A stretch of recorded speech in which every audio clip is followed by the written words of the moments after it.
You're listening to the Super League Pod, coming up on episode 147 of your favourite Rugby League podcast. We've got all your feedback and shout-outs, tons of news from around the world of Rugby League. We'll be looking back at the Challenge Cup quarter-finals, as well as previewing round 19 of Super League, and we'll be answering the eternal question, is it Akila Uate?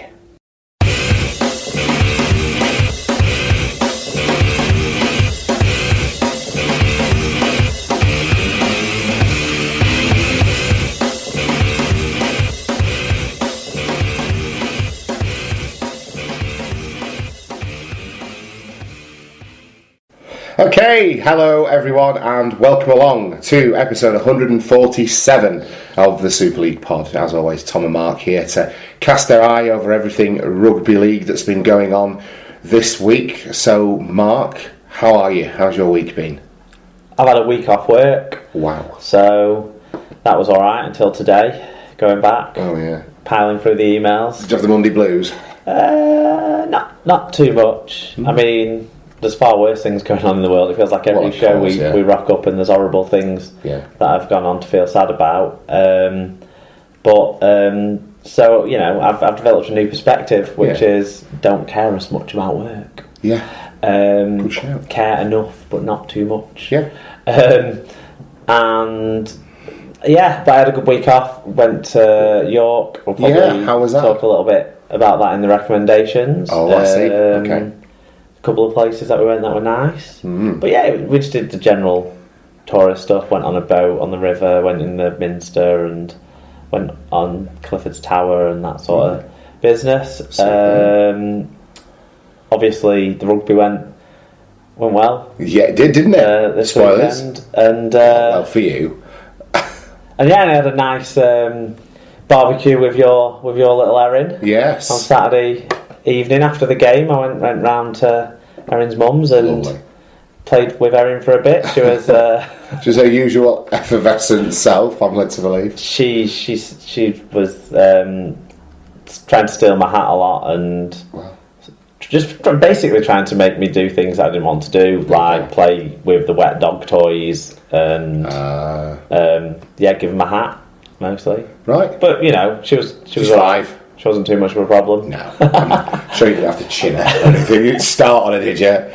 She said she had a lot to tell me because she doesn't see me very often. Well, that's good. Normally, she's in bed when I come round here. So all this talk of, I'm awake and I can hear you talking. It's bullshit, clearly, no, she's a the lying rubbish cow. that you've called it out at. She's an absolute lying cow. How about you? Mate, I'm struggling today. I've had a very busy weekend. I haven't had the week off work. I think I've been drinking every day since Friday, and I'm not cut out for it anymore, mate. I can't. We're too old for that shit, as Riggs and Merce, I would say. I can't handle it anymore. So Friday night, just down the pub with Emma and some of her mates watching a band, which was going to be, we'll go home as soon as the band had done at 11:30, and it turned into, cut to me at 2:30 in the morning doing karaoke down the gay strip in Blackpool. King of the Bears, rocked a bit of walking in Memphis, showed them how it was done. Although it was out by the fact that I went on after a woman who sang Hazard by Richard Marx so atonally it was almost criminal. It was hilarious. I swear I left him by the river, like that. Fabulous. I love karaoke. Saturday was a bit more genteel and quiet. We went to Freckleton Fair, which was their club day, and I went on a few fairground rides, which did me no good whatsoever. Saturday evening, a few drinks in the garden with some friends, and then yesterday, Father's Day, so I saw her in for the morning, did some Father's Day stuff with her, and then in the afternoon at a family barbecue where I had again decided I wouldn't drink, and promptly did for most of the evening, from about 3 o'clock in the afternoon. Started on Budweiser, graduated to Leff. Finished the night on there was a few Ho Gardens in there as well, so a real lagery mixture going on. I topped it off with a red wine before we left. Of course you did. Just a glass, just normal. Not a pint, just a normal glass of red wine. I actually woke up this morning feeling pretty decent. So still drunk then? As it transpires, because Emma and I went to Clitheroe for the day, and neither of us were on top form, but I was struggling in particular. But we had a little picnic and what have you, and I've come home and here we are. That's my weekend. Wow, sort of laid out for you. We've got a lot of news in the news section. Loads of big things. happening, getting confirmed, causing ruptures, all of the above. So let's get to it. We'll get through the feedback and shout out first, and then get on to the bumper news. John Hamilton, we start with. He said, "Great ep as always, lads. Mark, with a full injury-free squad available, who would your first choice wingers be for Wigan? Marshall earned a go? ?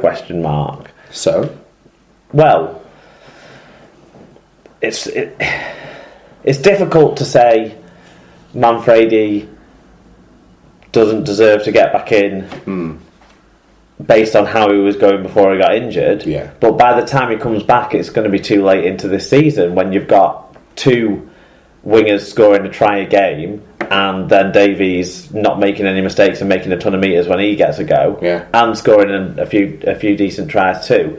It's hard to see how he can get up and running fast enough to displace in-form players. So at the moment, if no one had an injury, it'd be Burgess and Marshall with a real heavy heart that Tom Davies can't play in that mixture. But if no one had been injured at all year, you would have to assume it was Manfredi and I don't think Marshall's done enough to tell me he's better than Manfredi, but he's certainly been outstanding. There you go. Fair play. Alan Paul Walker. Yeah, he says, you two having a go at me about hair, a bit rich, reckon you need to speak to someone who can help.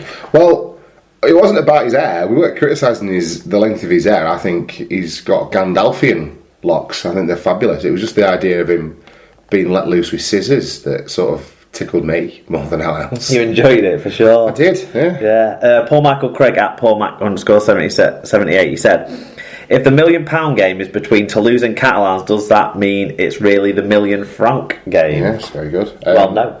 No, because the franc is not the unit of currency that they use in France anymore. No, which I think was pointed out to Paul at the time. Was it? All right. Yeah. I must have missed it. If you follow the feed, one of his mates sort of goes, well, I think it might be Wally Frogmore. I just went, well, no, they've got the Euro, mate. But we get the point, mate, Paul. It was funny. Yeah, I enjoyed it.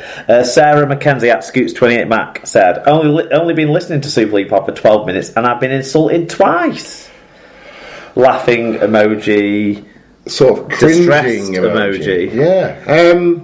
Did we insult her or did we just question her cooking? Maybe that's an insult. Is that an insult? You mentioned how long does it take her to cook. And then since she was doing a shabby job of cleaning the kitchen. Then you had to go about, basically Joshua not knowing what a job is, because how do people in Hull know? Yeah, I did. Oh, God. I think there might have been 3 in there, Sarah, sorry. But she understands the spirit is to be taken in. Of course she does. So that's great stuff. Ethan O'Gorman at Ethan O'Gorman RL said, now then lads, another great podcast, especially trying not to laugh at Tom's laugh is the hardest thing in the world. Yeah, I've got a bit of a silly laugh for I've got I've got my hearty sort of belly laugh that comes out, but then if something really tickles me I kind of lose all control and I've got a bit of a squeaky one, haven't I? Paul O'Brien at POB1976 on Twitter said, talking about witnesses' involvement with the NHS and make the right choice. Glad you missed my short appearance. No, when you tagged me in that video on Facebook, I thought you'd found the one that Paul was in. No, I just wanted to show you it. Dennis You've got a sore throat like me. That was brilliant. They are very good. So we missed Paul's. We'll have to go back and watch them now. Definitely. I've only seen a couple of them. Yeah. Twillyleaks at Twilltown said, "Now then, lads, great episode full of rants and bants. Thanks. Nice work. Thanks very much. Andy Barden at Brit_Renegade. Get around him on Twitter. He got in touch this week to say, just to let you know, guys, still downloading, not missed an episode.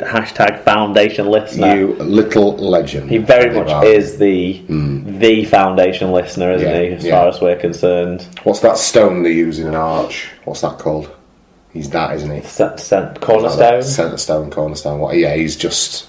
He's the seed from which everything grew, really, isn't he, Andy? His enthusiasm, along with a few other people, of course. But his enthusiasm... But was he our first formal Twitter follower prior to us even having a show out? Of people that weren't ourselves, and mates. Following ourselves, and someone that we'd never known before, someone who I don't think followed either of us individually before. I think it was the first ever show. He was the first tweet we read out. I'm pretty certain. of people who've been getting in touch, sort of wish us well in the getting things going phase. Yeah. Definitely. So it's always a pleasure to hear from you, Andy. Exactly, yeah. Lee Whitnell at L Whitnell said, "Bell ringing club, Mark. Is that an underground fight club, a euphemism, or travelling to York to ring actual bells?" Yeah, well, I sort of left this ball in your court. How much did I explain about it last week? You didn't. You literally went. I went there once on a bell ringing trip, and I that was it. I remembered another Well, I time didn't press you because it was. I mean, I'm sure it's all in the past. It was with an ex's family, so I didn't really sort of needle you on it too much because. Well, I forgot about another time I went when I was cycling across the country, and we stopped at the youth hostel, but we literally got there, had something to eat, and passed out. Right.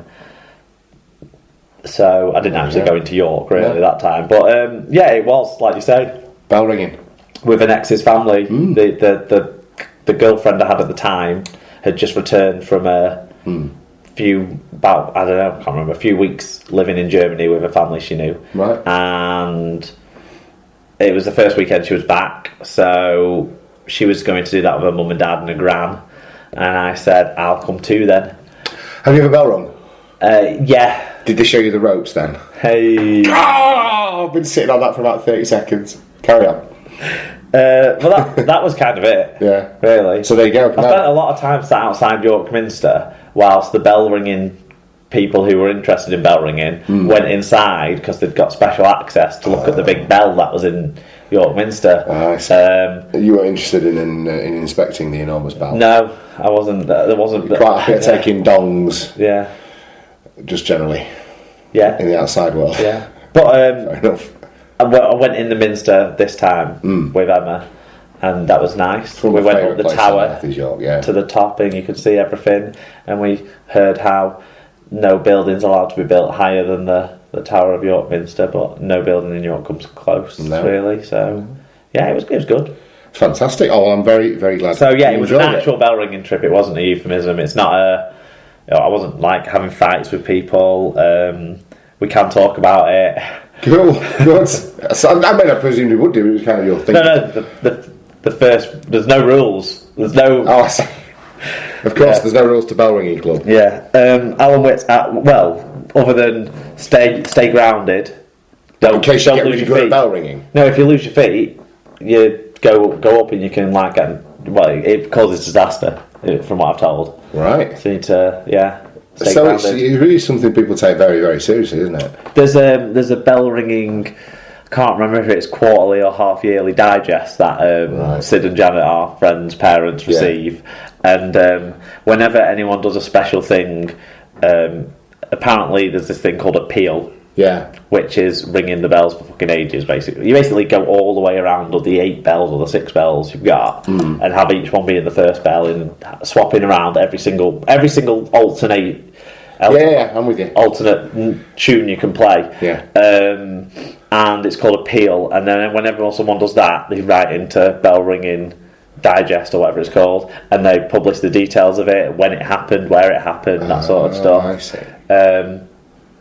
When my sister passed away, they when people die and stuff, they do things to commemorate people and stuff. So they said, "Oh, do you want us to do this?" And we're like, "Yeah, that's nice."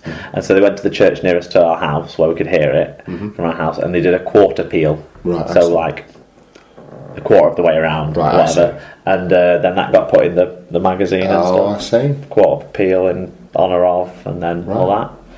So that's about all I know about bell ringing.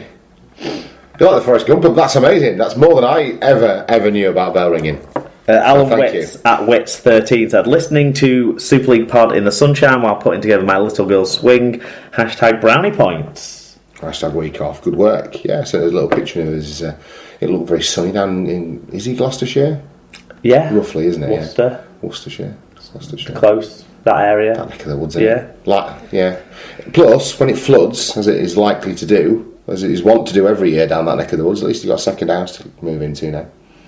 Yeah, that the main living area would be above the first story. Yeah. Yeah, you see. So he's planning ahead. I like his style. Yeah, Paul Campbell at Paul Campbell 980. So, is my voice as good as yours? I don't think it is it? I don't know. You should do Paul's. I'm not competing with you. I like saying Paul. He said, just listening to one of your competitors' shows, all I can say, lads, How are you not the number one podcast in the list? It was shite. Well,